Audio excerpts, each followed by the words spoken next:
Hello friends. आज हम CrPC के चैप्टर 21A प्ली बार्गेनिंग अविवाद सौदेबाजी के बारे में बात करेंगे। इसमें जो प्ली बार्गेनिंग है वो सेक्शन 265A से लेकर के सेक्शन 265I तक बताया गया है। इसमें प्ली बार्गेनिंग या जो अविवाद सौदेबाजी होती है उसका मीनिंग क्या होता है, इसके बारे में पहले हम जनरली बात कर लें।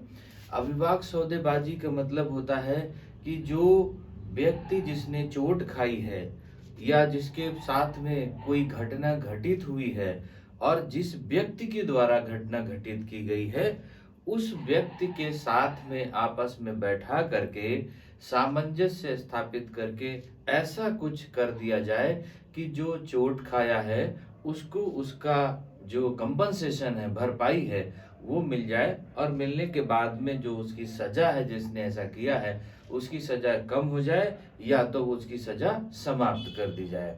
तो ऐसा करना प्ली बार्गेनिंग या अविवाद सौदेबाजी कहलाती है। अब इसी बात को सिस्टमेटिक ढंग से इन सेक्शंस में डिवाइड कर दिया गया कि पहला इसमें कहा कि 265A में कहा गया एप्लीकेशन ऑफ द चैप्टर। इस चैप्टर में एप्लीकेशन मतलब इसमें किन बातों के लिए एप्लीकेशन दी जाएगी जिसपे कोई भी मजिस्ट्रेट उसको खत्म कर सकेगा। तो इसमें कहा गया सेक्शन 265A के सब क्लास ए में कहा गया an offence appear to have been committed by his other than an offence for which the punishment of death or of imprisonment for life or of imprisonment for a term exceeding 7 years has been provided under this law for the time being in force। इसमें कहा गया कि अगर कोई भी जिसमें punishment life imprisonment है, मृत्यु आजीवन सजा है, या जिसमें से मृत्यु दंड है, या जिसमें से 7 साल से ऊपर की सजा है, उनमें इनकी एप्लीकेशन नहीं दी जाएगी। इसका मतलब वो केसेस जिसमें बिलो 7 इयर्स है उसका पनिशमेंट, उन केसेस में जो एप्लीकेशन है अविवाद सौदेबाजी की वो मजिस्ट्रेट के सामने दी जाएगी। इसमें मजिस्ट्रेट के सामने देने पर जो एन ऑफेंस ऑन कंप्लेनेंट और किसकी तरफ से दी जाएगी, जो उसमें से चोट खाया हुआ है उसकी तरफ से दी जाएगी कि मैं इसको समाप्त करना चाहता हूं। तो उसमें से क्या होगा, but does not apply where such offence affected in the socio economic condition of the country और has been committed against a woman और a child below the age of 14 years. किसी महिला या जो 14 साल से कम बच्चा होगा या जो सामाजिक आर्थिक स्थिति को प्रभावित करता होगा, ऐसे केसेस में ये एप्लीकेशन मेंटेनेबल नहीं होगी।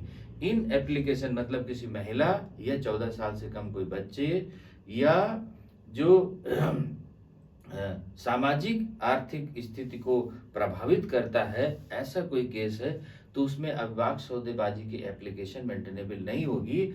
और अदर केसेस जिसमें 7 ईयर से बिलो पनिशमेंट है उनके लिए अविवाद सौदेबाजी की एप्लीकेशन कोई भी अक्यूज जो है वो मजिस्ट्रेट के सामने दे सकता है। अब सेक्शन 265B के बारे में आते हैं, application for the plea bargaining. अब एप्लीकेशन जो प्ली बार्गेनिंग की उसमें तो आया कि हम कौन सी बात में दे सकते हैं, किसके लिए दे सकते हैं। तो सेक्शन 265B में इसी बात के लिए application file the application for the plea bargaining in the court में जो प्ली बार्गेनिंग है, जो अविवाद सौदेबाजी की एप्लीकेशन है, उसको दिया जा सकता है। अब इसमें बात आती है, अब उस एप्लीकेशन में होगा क्या, तो सेक्शन 265B के सब क्लास 2 में कहा गया a brief description of the case relating to which the application is filed.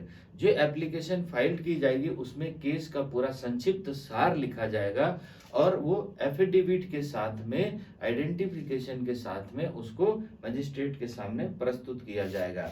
अब इसी के सब क्लास 3 में कहा गया the court shall issue notice to the public prosecutor और the complainant of the case. जो मजिस्ट्रेट होगा वो मजिस्ट्रेट क्या करेगा कि जो या जज जो होगा वो क्या करेगा, जो कंप्लेनेंट है या जो पब्लिक प्रोसिक्यूटर है उसको नोटिस जारी करेगा कि अक्यूज्ड की तरफ से ऐसी एप्लीकेशन आई है, और उसके लिए एक डेट फिक्स करेगा कि इस डेट पर उन सबको उपस्थित होना है। इसके सब क्लास 4 में कहा गया court shell examine the accused in camera, और कोर्ट जो है जो एप्लीकेशन दी गई उसको खुले न्यायालय में मतलब ओपनली उसको डिस्कस करेगा कि उस व्यक्ति के द्वारा ही उसको उस अक्यूज्ड के द्वारा ही कोर्ट में एप्लीकेशन दी गई है और वो एप्लीकेशन से सेटिस्फाइड है। Where the other party in the case shall not be present to satisfy itself that the accused has filed the application, और उसमें से क्या होगा, उसकी अपोजिट पार्टी है वो उस कोर्ट में उपस्थित नहीं होगी जिस समय उसकी ये सुनवाई हो रही होगी। अब इसका सब क्लास ए कहता है कि accused to work out the manually satisfaction disposition of the case which may include giving to the victim by accused the compensation and other expenses during the case and thereafter fix the date for the further hearing of the case। अब इस hearing में क्या किया जाएगा जो accused के साथ में, पहली बात तो उसमें ये देखी जाएगी कि उसने एप्लीकेशन दी कि नहीं दी और उसका स्टेटमेंट लिया जाएगा। अगर उससे मजिस्ट्रेट सेटिस्फाइड है तो फिर कंपनसेशन की बात करेगा और अदर एक्सपेंसेस की बात करेगा कि वो कितना कंपनसेशन उसके बाद में दे सकता है, उसकी जो क्षति हुई है या अदर उसके एक्सपेंसेस हुए उन एक्सपेंसेस को कितना वो भरपाई कर सकता है। इसके बारे में बात होगी किसमें, सेक्शन 265B के सब क्लास 4 के सब क्लास ए में। अब इसके बाद 265C में क्या करेगा, guidelines for manually satisfaction disposition. अब जो मैनुअली सेटिस्फैक्शन के लिए होगा कि पारस्परिक रूप से समाधान प्रद निपटारे के लिए क्या होगा, मार्ग निर्देशन करेगा कोर्ट। अब उसमें क्या करता है, इसका सब क्लास ये कहता है इन the case instituted on A police report, अगर वो केस जिस पर अभिभाषक सौदेबाजी के लिए एप्लीकेशन दी गई है वो केस अगर पुलिस रिपोर्ट पर संस्थित किया मतलब FIR करके संस्थित किया गया है, the court shall issue notice to the public prosecutor, तब वो पब्लिक प्रोसिक्यूटर को नोटिस इश्यू करेगा। लेकिन अगर the police officer who has investigated the case, जिसने और उसको किसको, जिसने केस को इन्वेस्टिगेशन किया है उसको, the accused and the victim of the case to participate in the meeting to work out the satisfactory disposition of the case, और जो accused है वो और जो victim है जिसने FIR लिखाई है वो, इसका मतलब पब्लिक प्रोसिक्यूटर और जो इन्वेस्टिगेशन ऑफिसर है वो और जो विक्टिम है वो और जिसने अभिभाषक सौदेबाजी की एप्लीकेशन दिया है मतलब अक्यूज्ड, ये चारों लोग उपस्थित होंगे और उन चारों के बीच में एक मीटिंग सुलह के तरीके से मीटिंग कराई जाएगी कि उनका खर्चा कितना लगा, क्या है, कैसे दे सकते हैं या उनमें से कैसे समझौता हो सकता है।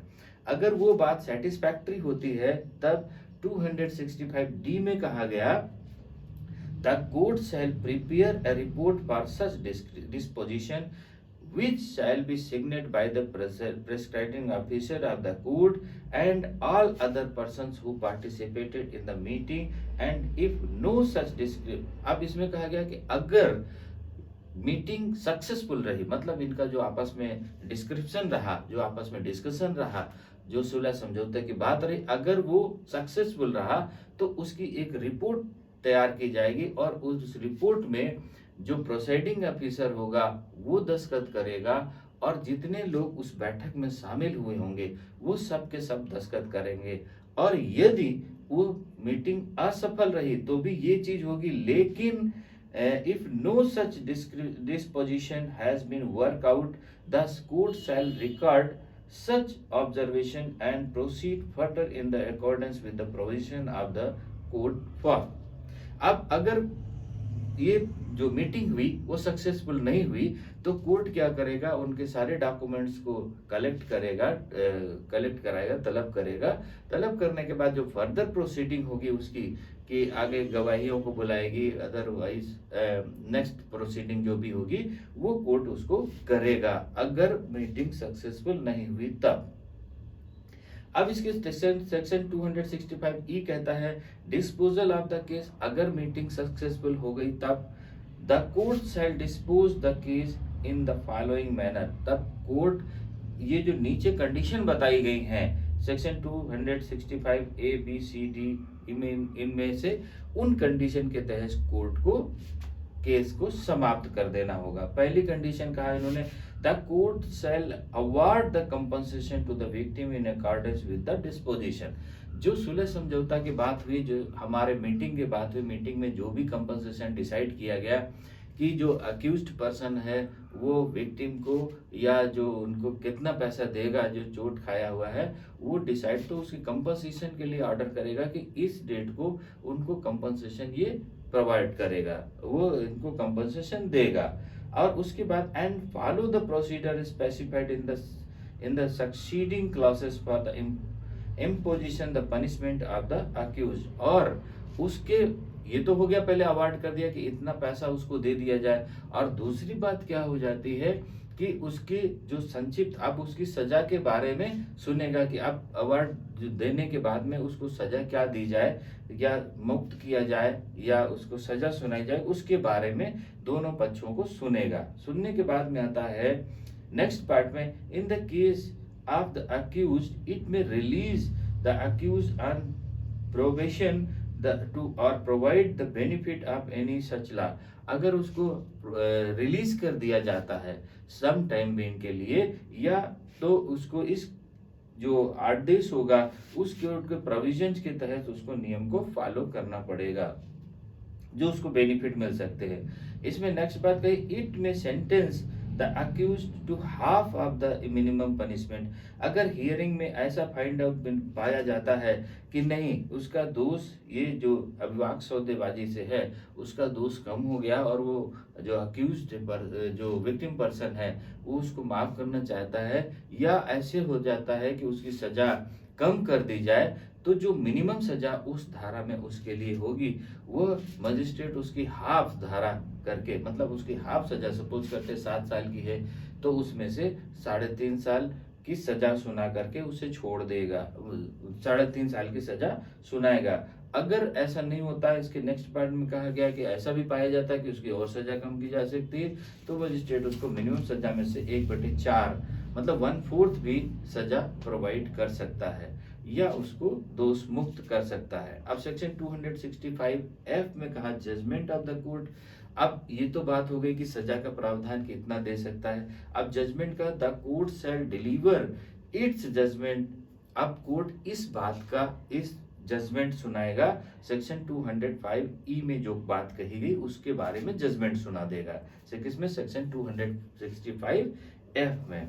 अब सेक्शन 265G में कहता है फाइनली अब द जजमेंट। जजमेंट का फाइनली क्या होगा? जजमेंट तो सुना दिया, ये अभी उसका क्या है, अवार्ड बाकी है। और तो उसमें क्या होगा, जब ये सारी प्रक्रिया पूर्ण हो जाएंगी तो उसके कोर्ट फाइनली जजमेंट उसका सुना देगा, जिसमें जो जजमेंट की कोई अपील नहीं होगी।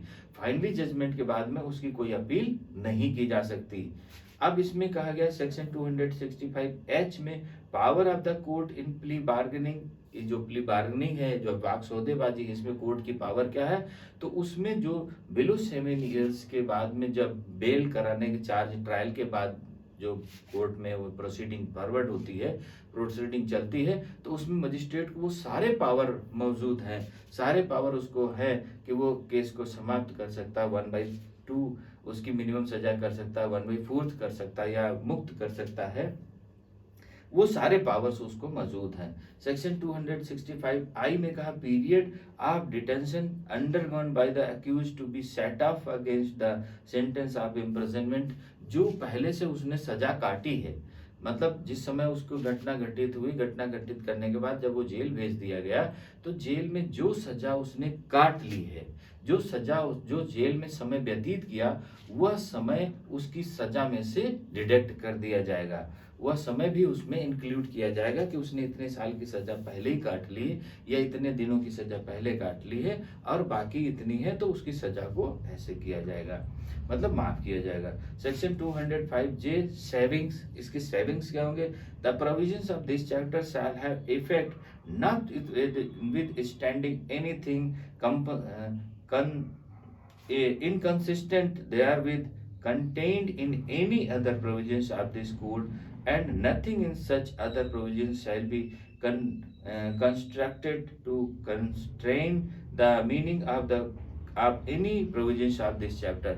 अदर कोई भी चीज जिस इस प्रोविजंस में, इस कोड में, मतलब सीआरपीसी में जो प्रोविजंस दिए हैं उन पर कोई प्रभावित नहीं करेगा, या अदर कोई भी जो इम्प्रिजनमेंट में धाराएं होंगी, वो जो भी एक्ट होंगे वो इसमें से कोई भी प्रभावित नहीं करेगा।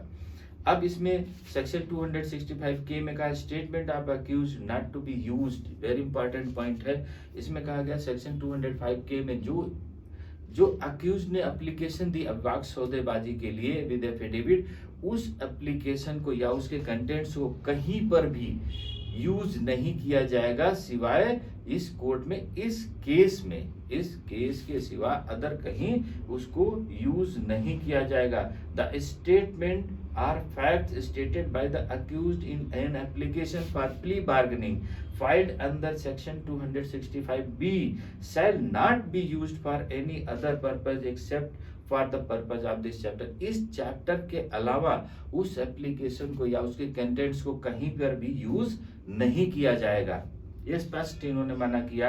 अब सेक्शन 265I में कहा non application of this chapter, जब इस चैप्टर में एप्लीकेशन, मतलब एप्लीकेशन किसमें नहीं दी जाएगी, जुवेनाइल और child as defined in class K of section 2 of the juvenile justice act 2000, जो जुवेनाइल जस्टिस एक्ट 2000 है उसमें जो प्रोविजंस दिया गया है उसमें ये अप्लाई नहीं होगा, अदर और कहीं पर सारी जगह पर ये एक्ट अप्लाई होगा। तो इसमें वेरी इंपॉर्टेंट पॉइंट कहा गया था, इंपॉर्टेंट ये सेक्शन था कि अविभाज्य सौदेबाजी क्या होता है। तो इसमें से जो बिलो 7 ईयर केसेस हैं उनमें से हम चारों पार्टियों, मतलब 2 पार्टियां और